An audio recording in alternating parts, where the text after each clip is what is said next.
Medical కాలేజీల privatisation అదే పీపీపీకి వ్యతిరేకంగా జనంలో ఇంత రెస్పాన్స్ ఎందుకు వస్తుంది?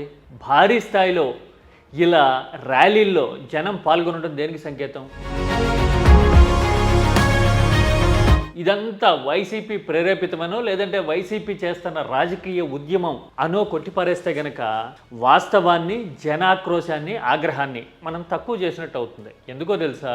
ప్రభుత్వ మెడికల్ కాలేజీల ప్రైవేటైజేషన్ అనే ఎజెండా ఇప్పుడు ఏపీని రాజకీయంగానే కాదు ఆలోచన పరంగా కూడా పోలరైజ్ చేస్తోంది. రెండు విభిన్న ధృవాలుగా నిలబెడుతూ ఉంది. ఎలాగో తెలుసా? ఓ పక్కన ఎట్టి పరిస్థితుల్లోనూ ప్రైవేట్కి కట్టబెట్టేందుకు అట్ ఎనీ కాస్ట్ ఏ ఎండకైనా వెళ్లేందుకు ప్రభుత్వం సిద్ధపడుతూ ఉంటే, మీడియా రింగ్ ఫెన్స్ చేసినట్టుగా ప్రొటెక్ట్ చేయడానికి వాస్తవాలను కూడా వక్రీకరించే పరిస్థితి వచ్చింది. ఇదిగో మీరు ఇప్పుడు చూస్తూ ఉన్నారు కదా, పీపీపీనే బెటరు అంటూ పార్లమెంటు స్థాయి సంఘం కూడా చెప్పింది అని నేరుగా రాసేసే పరిస్థితి వచ్చింది. వాస్తవాల్ని వక్రీకరించి అర్ధ సత్యాలు మాత్రమే చెప్తూ. ఇలాంటి టైంలో ఇక పోరాటమే శరణ్యం, మేము ఆక్రోశంతో ఉన్నాం అని చెప్పాలి అనుకుంటున్న వాళ్ళంతా ఇప్పుడు కోటి సంతకాల ఉద్యమంలో సంతకాలు పెట్టడమో లేదంటే కనుక రోడ్డు ఎక్కటమో చేయక తప్పని పరిస్థితి ఉంది. ఇంతకీ ఈ ఆందోళన, ఈ ఆలోచన ఏపీ రాజకీయం మీద, ఏపీలో ఉన్న మెడికల్ కాలేజీల భవిష్యత్తు మీద, వైద్య విద్య మీద ఎలాంటి ప్రభావం చూపిస్తాయి? డీటెయిల్డ్గా చూద్దాం, 1 by 1 చూద్దాం.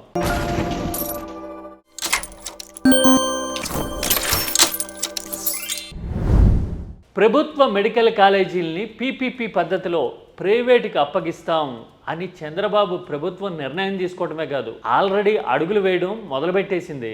ఇప్పటికే ఉన్న ప్రభుత్వ ఆసుపత్రుల్లో కూడా ఎంఆర్ఐ స్కానింగ్ లాంటి ఎక్విప్మెంట్ అంతా పీపీపీ పద్ధతిలోనే ప్రైవేట్ వాళ్లే సమకూరుస్తారు అని చెప్పడాన్ని చూసిన తర్వాత వైద్య విద్య కాదు, ప్రభుత్వ ఆసుపత్రుల్లో వైద్యం కూడా ప్రైవేట్ చేతుల్లోకి వెళ్ళిపోవడం ఇప్పుడు ఏపీ ముందు కనిపిస్తున్న అనుభవం. జనంలో ఆందోళన పెరుగుతున్న ఈ సబ్జెక్ట్ మీద జగన్ కోటి సంతకాల పేరుతో ప్రజా ఉద్యమానికి పిలుపు ఇవ్వడము, కోటి సంతకాలు సేకరించడం ఆల్రెడీ గత 3-4 నెలలుగా ఏపీ మొత్తం చూస్తూ ఉన్నాం కదా. ఇప్పుడు ఆ సంతకాలతో జిల్లాల వ్యాప్తంగా ర్యాలీలు తీస్తే ఇదిగో చూడండి, జనం ప్రభంజనం అన్నట్టుగా వచ్చేశారు. ఇదంతా రాజకీయ ఉద్యమం అంటే గనక వాస్తవాల మీద ముసుగు కప్పినట్టే, మనల్ని మనం మోసం చేసుకున్నట్టే, అంతే కదా. ఇప్పటికిప్పుడు రాజకీయ ఉద్యమాలు చేసేసినంత మాత్రాన ఇంత భారీ స్థాయిలో జనం వచ్చే అవకాశం ఉంటుందా? ఎన్నికలేం లేవు ఇప్పుడు. రాజకీయంగా డిసైడింగ్ ఫ్యాక్టర్ ఏమి కాదు కదా ఈ సబ్జెక్టు. మరి ఎందుకు వచ్చారు? ఆక్రోశం ఉంటేనే కదా. పైగా మెడికల్ కాలేజీలు అనేవి చదువుకున్న వాళ్ళకి మాత్రమే అర్థమయ్యే సబ్జెక్ట్ అని అనుకుంటాం కదా, very limited number of people కదా. మరి అలాంటి సబ్జెక్ట్ మీద ఇంత మాస్ మొమెంటం వచ్చిందంటే ఏంటి అర్థం? ప్రభుత్వ పాలసీ మీద వ్యతిరేకత ఉన్నట్టే కదా. ఎందుకుంది ఇలాంటి వ్యతిరేకత అంటే 17 మెడికల్ కాలేజీల వాల్యూ 1,00,000 కోట్లు దాటుతుంది. ఇదే అసలు పాయింట్. ఎందుకు అంటే ప్రభుత్వం ఏకపక్షంగా ఏదో టార్గెట్తో ప్రభుత్వ మెడికల్ కాలేజీని ప్రైవేట్కి అప్పగిస్తోంది. ఆ టార్గెట్ ఏంటనేది జనానికి అర్థమైంది. ఆ తర్వాత రెండోది, మీడియా వాస్తవాలు చెప్పడం మానేసి అసత్యాలు, అర్ధసత్యాలని ప్రాపగేట్ చేసే పనిలో పడింది, ప్రచారం చేసే పనిలో పడింది. ఇదిగో చూడండి, పార్లమెంటు స్థాయి సంఘం పీపీపీనే భేష్ అని చెప్పింది అని రాయడం చూస్తే అవ్వా అని ఆశ్చర్యం వేస్తుంది. హెడ్డింగ్ పెట్టిన తీరు చూస్తే, తీరా వీళ్ళు రాసిన బుల్లెట్స్లోనే చూడండి ఎంత కాంట్రడిక్షన్స్ ఉన్నాయో. ప్రైవేటుకి విరుద్ధమైన అంశాలని ఎంత చాకచక్యంగా, ప్రైవేటు వల్ల ప్రజా ప్రయోజనాలు ఎలా దెబ్బతింటాయి అనే అంశాన్ని వీళ్ళే రాయక తప్పలా ఇదే ఐటెంలో. కావాలంటే చూడండి మీరు, ప్రైవేటు మెడికల్ కాలేజీలు జిల్లా ఆసుపత్రులతో కలిసి పనిచేసేలాగా చూడాలట. దీనివల్ల ఎంబీబీఎస్ విద్యార్థులకు అవసరమైన క్లినికల్ మెటీరియల్ని అందించడమే కాకుండా ప్రైవేటు మెడికల్ కాలేజీల ఏర్పాటు, నిర్వహణ ఖర్చు తగ్గుతుందట. దీనివల్ల వైద్య విద్య వ్యయాన్ని హేతుబద్ధీకరిస్తుందట. అంటే దీని అర్థం ఏంటి? ప్రైవేటు కాలేజీల్లో తగినన్ని ఫెసిలిటీస్ లేవని, ఖర్చు ఎక్కువ అవుతుంది అనే విషయాన్ని వీళ్ళే రాస్తూ ఉన్నారు కదా. మరి పీపీపీని ఎలా సమర్థిస్తారు? అక్కడితో అయిపోలా, ఇగో ఇంకా కింద పాయింట్లు కూడా ఉన్నాయి చూడండి. ప్రైవేటు కళాశాలల్లో వైద్య విద్య ఖర్చును తగ్గించడానికి వాటిలో ఏర్పాటు చేసే స్కిల్ ల్యాబ్స్కు అవసరమైన ఎక్విప్మెంట్, యంత్రాలు సబ్సిడీ ధరలో అందించాలట. అదేంటి?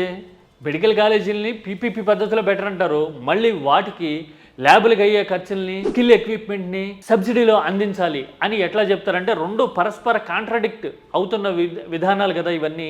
ప్రైవేట్ బాగుందంటారు, మళ్ళీ ప్రైవేట్ భరించలేదు కాబట్టి ప్రభుత్వం సపోర్ట్ చేయాలని చెప్పిందట. చూడండి, అంటే వాస్తవాల్ని టిల్ట్ చేయటం అక్కడితో అయిపోలా, ఇంకా ఉన్నాయి చూడండి. ఆర్థికంగా బలహీనంగా ఉన్న విద్యార్థులకు ట్యూషన్ ఫీజు కట్టుకునేందుకు స్కాలర్షిప్ ప్రోగ్రామ్ను ఏర్పాటు చేయాలి. ఈ స్కాలర్షిప్లకు నిధులను ప్రభుత్వ, ప్రైవేటు రంగం అందించే చందాల ద్వారా సమకూర్చాలి. తద్వారా వైద్య విద్యను అన్ని వర్గాలకు అందుబాటులోకి తేవాలి. చూసారా ఎంత బ్యూటిఫుల్ పాయింట్. ప్రభుత్వం నడపడం కంటే ప్రైవేట్ నడపడం బెటర్ట. ప్రైవేట్లో ఖర్చులు పెరిగిపోయినా చందాలు వేసుకోవాలట. అంటే ప్రైవేట్లో డబ్బులు గుంజుతున్నారు, ఎక్కువ ఖర్చు అవుతున్నాయని మనమే రాస్తున్నాము, చందాలు వేసుకోవాలట. మరి ఇంతటి దానికి హిందుస్థానీ మేళం అన్నట్టు ఈ మాత్రం దానికి ప్రైవేట్కి ఇవ్వడం ఎందుకు? ప్రభుత్వమే నడపచ్చు కదా. ఎక్విప్మెంట్ లేదని పైన చెప్పాము, ఎక్విప్మెంట్ కొనడానికి సబ్సిడీ ఇవ్వాలని తర్వాత పాయింట్లో చెప్పాము, ఇప్పుడు ఫీజులు కట్టడానికి చందాలు వేసుకోవాలట.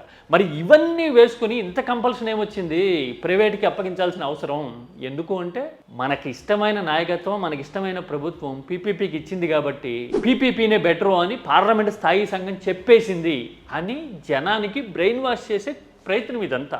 దీనికి పూర్తి విభిన్నమైన కథనాన్ని ఇవాళ సాక్షి రాసింది. చూడండి, సాక్షి ఏం రాసింది? వచ్చే 5 ఏళ్లలో 75,000 సీట్లు కావాలట. వైద్య విద్యలో అసమానతలు ఎదుర్కొంటున్న రాష్ట్రాల్లో ఏపీ ఒకటని చెప్పింది. ఆ తర్వాత కొత్త కళాశాల ఏర్పాటుకు ప్రభుత్వాలు కృషి చేయాలి అని చెప్పింది. ఆ తర్వాత పీపీపీ పద్ధతిలో వైద్య కళాశాలలు ఏర్పాటు చేసేందుకు ముందుకొచ్చే వాళ్ళకి పన్ను రాయితీలు ఇస్తే చాలు అని చెప్పిందట. ఇదిగో ఇది అసలు పాయింట్. పార్లమెంటు స్థాయి సంఘం పన్ను రాయితీలు ఇవ్వండి, ఒకవేళ పీపీపీ పద్ధతిలో ప్రభుత్వంతో కొలాబరేట్ అవ్వాలి అని ఎవరన్నా అనుకుంటే కనుక వాళ్ళకి పన్ను రాయితీలు సరిపోతాయి అని చెప్తే అదే జిందా తిలిస్మాత్, అన్ని రోగాలకి అదే మందు, సర్వరోగ నివారణ పీపీపీ అన్నట్టుగా ఈనాడు రాసింది అనే విషయాన్ని సాక్షి ఎక్స్పోజ్ చేసేందుకు ఇంకొన్ని పాయింట్లు మెన్షన్ చేసింది. చూడండి, ఇవన్నీ చూస్తే ఏమనిపిస్తుంది? పీపీపీ అనేది ఇప్పుడు అధికారంలో ఉన్న పార్టీకి రాజకీయ ఎజెండా అయింది. ఆ రాజకీయ ఎజెండాకి మీడియా కాపలా కాస్తోంది. అందుకే ఇప్పుడు ప్రభుత్వ ధోరణి మీద, మీడియా ధోరణి మీద జనంలో చిర్రెత్తిపోతోంది. అందుకోసమే ఇప్పుడు భారీ స్థాయిలో ఇదిగో ఇలాగా ప్రజలు రోడ్డు ఎక్కడం చూస్తూ ఉంటే ఒక్కటే అనిపిస్తోంది. పీపీపీ అనే సబ్జెక్టు ఇప్పుడు అన్ని రంగాల్లోనూ చొరబడిపోయి చొచ్చుకుపోతూ ఉంటే 8 నగరాల నిర్మాణం పీపీపీ పద్ధతిలో ప్రైవేటుకి అప్పగిస్తాము, పోర్టుల చుట్టూ ఉన్న భూములన్నింటినీ ప్రైవేట్కి ఇస్తాము అని చెప్పడం చూస్తున్నాము. టూరిజంలో కూడా భవానీ ఐలాండ్ లాంటి ద్వీపాల్లో ఉన్న అరుదైన భూమిని కూడా ప్రైవేట్కి ఇచ్చేస్తాము అని చెప్పడం చూస్తూ ఉన్నాము. అన్ని రంగాల్లోనూ పీపీపీ మోడల్లో భూములు, ప్రభుత్వ ఆస్తులు, ప్రజల సొత్తు ఇలా ప్రైవేటుకు అప్పగించడానికి పీపీపీ అనేది ఒక మార్గం అయిపోయినప్పుడు దాని మీద జనంలో వ్యతిరేకత ఏ స్థాయిలో ఉంది అని చెప్పడానికి ఈ ఆందోళన ఒక సంకేతం అనుకోవాలి. పైగా చంద్రబాబు హయాంలో ప్రభుత్వ రంగ సంస్థల్ని ప్రైవేటుకు కట్టబెట్టడాన్ని ఏపీ గత 30 సంవత్సరాలుగా చూస్తూ ఉంది కాబట్టి ఇప్పుడు పీపీపీ అనేది ప్రధాన రాజకీయ ఎజెండా అవడమే కాదు, ఏపీలో ప్రజల ఆందోళనకు కూడా ముఖ్యమైన కారణమవుతూ ఉంది. అందుకోసమే ఇప్పుడు మీడియా ప్రచారానికి, ప్రభుత్వ ప్రయత్నాలకి వ్యతిరేకంగా జనం ఈ స్థాయిలో రోడ్డెక్కుతున్నారా? ఆందోళనలకి, ర్యాలీలకి ఇంత రెస్పాన్స్ రావడానికి అసలు కారణం ఇదేనా అని అనిపిస్తూ ఉంది. మీరేమంటారు? పీపీపీ ప్రజా ఉద్యమంగా మారి రాజకీయ ఎజెండా అవుతోందనుకోవచ్చా ఏపీలో? జనం రెస్పాన్స్ దేనికి సంకేతం?